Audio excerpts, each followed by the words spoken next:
పూరా లోకల్.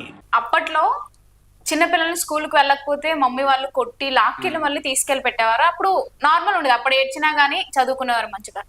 కానీ ఈ కాలంలో ఒక టీచర్ ఒక చెయ్యి వేసినా లేకపోతే చిన్న ఏమైనా అనినా గానీ వాళ్ళని వెంటనే వాళ్ళు అసలు బిల్డింగ్ పైకి ఎక్కి కిందకి దూకడం, ఆయన చనిపోవడం జరిగింది. అట్లాగే పేరెంట్స్ ఫోన్ లాక్కుంటే ఇంకా వెంటనే వాళ్ళపైన అలగడం, ఏదో ఒకటి చేసుకోవడం డోర్ వేసుకొని, ఇట్లాంటివన్నీ జరుగుతున్నాయి.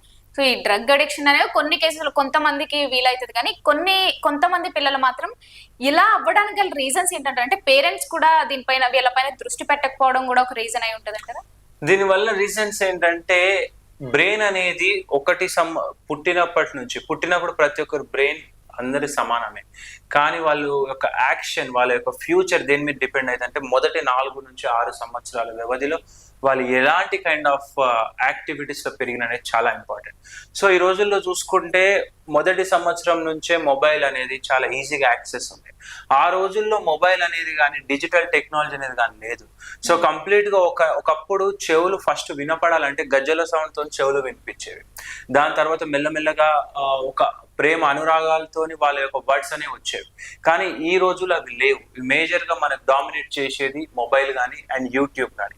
చాలా మంది పిల్లలు ఆ యూట్యూబ్ లో చూడడము, ఆ బ్రెయిన్ ఏదైతే ప్రాపర్ గా పెరగాలో, ఆ యొక్క న్యూరోనల్ కనెక్టివిటీస్, ఆ యొక్క బ్రెయిన్ స్ట్రక్చరైజేషన్ ఏ విధంగా జరిగితే ఒక ideal man or ideal women లాగా వెళ్తుందో, ఆ ఐడియాలిటీ అనేది మిస్ అవుతుంది. అది ఎందుకు మిస్ అవుతుందంటే, ఇప్పుడు సింపుల్ అండి, ఒక కర్రీ చేస్తున్నప్పుడు ప్రాపర్ గా అన్ని ఇంగ్రీడియంట్స్ టైం టు టైం వేస్తే అది కర్రీ అనేది అవుట్కమ్ చాలా బాగుంటుంది.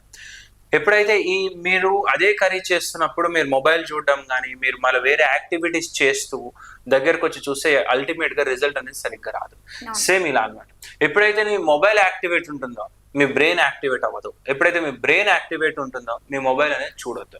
సో చిన్న వాళ్ళే కాదు, పెద్దవాళ్ళని మీరు ఇప్పుడు ఎవరైతే వీడియో చూస్తున్నారో వాళ్ళు కూడా అంచనా వేసుకుంటే ఆల్మోస్ట్ 18 to 20 అవర్స్ చాలా మంది మొబైల్లోనే ఉంటున్నారు.